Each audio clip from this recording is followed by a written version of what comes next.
तो जो हमारा नेक्स्ट वीडियो था, हमने आपको बताया था कि लेखिका प्राकृतिक सौंदर्य और सत्य को समझने लगी थी।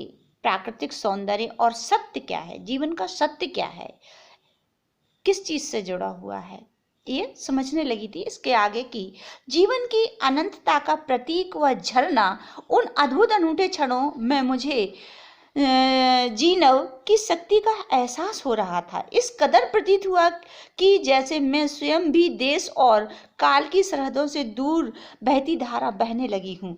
भीतर की सारी तामसिकताएं और दुष्ट वासनाएं इस निर्मल धारा में बह गई थी। मन हुआ कि अनंत समय तक ऐसे ही बहती रहूं, सुनती रहूं इस झरने की पुकार को। बस जितेन मुझे ठेलने लगा, आगे इससे भी सुंदर नजारे मिलेंगे। लेखिका का अध्यात्म और प्रकृति की तरफ जो उसका जो नजरिया है, वो एक मनुष्य जाति का एक वास्तविक विश्लेषण रखता है। तो वो जब इन दृश्यों को देखती है तो वो जीवन की अनंतता को महसूस करती है, प्रकृति पर जीवन की अनंतता को महसूस करती है। दूसरी बात, वो इस चीज का भी उसे एहसास होता है कि जो हमने सीमाएं बनाई हैं, हमारा जीवन, हमारा कर्म, इन सब से परे है। मनुष्य का उद्देश्य सीमाओं में बंधना नहीं है। मनुष्य जाति का उद्देश्य सीमाओं में बंधना नहीं है।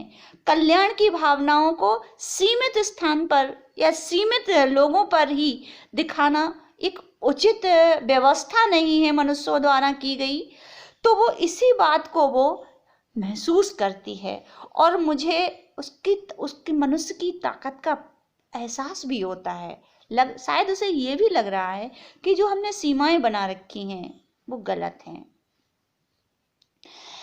ठीक है, और वो इसी भावों और विचारों के समंदर में बह रही थी, सफर कर रही थी एक विचार में, कि तभी जितेन नारगे उसे इस दृश्य को देखने के में जो लेखिका मशगूल थी, उसे को जागृत करता हुआ उससे कहता है कि इससे भी सुंदर नज़ारे देखने को मिलेंगे, आगे बढ़ते हैं। ठीक है, अनमनी सी में उठी। थोड़ी देर बाद भी फिर वही नज़ारे आंखों और आत्मा को सुख देने वाले। कहीं चटक हरे रंग का मोटा कालीन ओढ़े, तो कहीं हल्का पीलापन लिए, तो कहीं परस्तर उखड़ती दीवार की तरह पथरीला, और देखते ही देखते परिदृश्य ये सब छूमंतर, जैसे किसी ने जादू की छड़ी घुमा दी हो। सब पर बादलों की एक मोटी चादर, सब कुछ बादलमय। लेखिका ने वाटरफॉल से जो उसने देखा था, जो उसने महसूस किया था उस प्राकृतिक सत्ता को, उससे आगे जितेन उसको ले जाता है। तो वो देखती है हरी भरी वादियों को भी देखती है, रंग बिरंगी प्रकृति के अनंत जो सुंदरता बिखरी पड़ी है, परिदृश्य हैं जो हमारी कल्पना शक्ति से भी परे हैं। ऐसे ऐसे परिदृश्य लेखिका ने अपने आंखों से देखे हैं और हृदय से उन्हें महसूस किया है। इस सुंदरता के आगे लेखिका नतमस्तक हुई है। तो वो कहती है कि ये सब वो देख रही थी जब उसका सफ़र आगे बढ़ता है। तो फिर इनके ऊपर उन्होंने एक आराम से बादलों ने अपनी एक परत बिछा दी थी। लेखिका जब बादल उस पर एक मोटी चादर बिछा दे रहे थे, तो लग रहा था सब कुछ बादलों में छुप गया था, सब कुछ बादलों के अंदर समाहित हो गया था, बादलमय हो गया था। चित्रलिखित सी मैं माया और छाया के इस अनूठे खेल को भर भर आंखों देखती जा रही थी। प्रकृति जैसे मुझे सयानी बनाने के लिए जीवन रहस्यों का उद्घाटन करने पर तुली हुई थी। लेखिका यहाँ पर अपने जो प्रकृति के लिए जो उसने नज़रिया अपनाया है, वो वास्तविक में काबिले तारीफ है।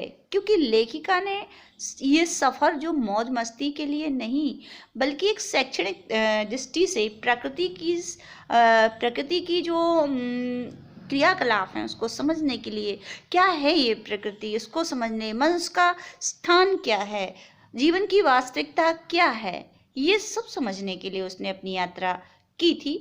तो वो कह रही थी, चित्र लिखित सी मैं हर नज़ारे को देखकर अवाक रह जाती हूँ, मेरे मुंह में शब्द नहीं होते कल्पना करने के लिए। तो माया और छाया के इस अनूठे खेल को भर भर आंखें देखती जा रही थी। माया और छाया, देखिए माया यहाँ पे मनुष्यों द्वारा निर्मित और प्रकृति के द्वारा जो हमें दिया गया है वो छाया है। ठीक है, आगे वो कहती है प्रकृति जैसे, अब जो उसने जो शब्द कहे हैं, प्रकृति अपने इन जब कोई माँ है ना, जब माँ अपने बच्चे को उसको समझदार बनाने के लिए कई बातों को उदाहरण स्वरूप कहीं किस तरीके से कभी कैसे तरीके से रखती है, तो उसका उद्देश्य उन बातों को बताना नहीं होता है, बल्कि इन बातों से उसको शिक्षित करना होता है। तो जब हम प्रकृति को मदर नेचर बोलते हैं और कोई बच्चा अपनी माँ के सामने सवाल रखता है, तो मदर नेचर भी माँ की तरह उन्हें अपने जवाब देती है। तो वो यही आज प्रकृति उसे सयाना बना रही थी, बड़ा बना रही थी, समझदार बना रही थी, अपने मानव को समझदार बना रही थी। और उसके अंतर्निहित जो रहस्य हैं, प्रकृति के अंदर जो रहस्य समाहित हैं, आज वो मदर नेचर उनके सामने उड़ेल कर उन्हें उन रहस्यों का उद्घाटन कर कर इस मनुष्य मात्र को समझा रही थी, उसको बड़ा बनाने की, समझदार बनाने की कोशिश कर रही थी। ठीक है, तो नेक्स्ट वीडियो में हम आगे बढ़ेंगे। God bless you dear children.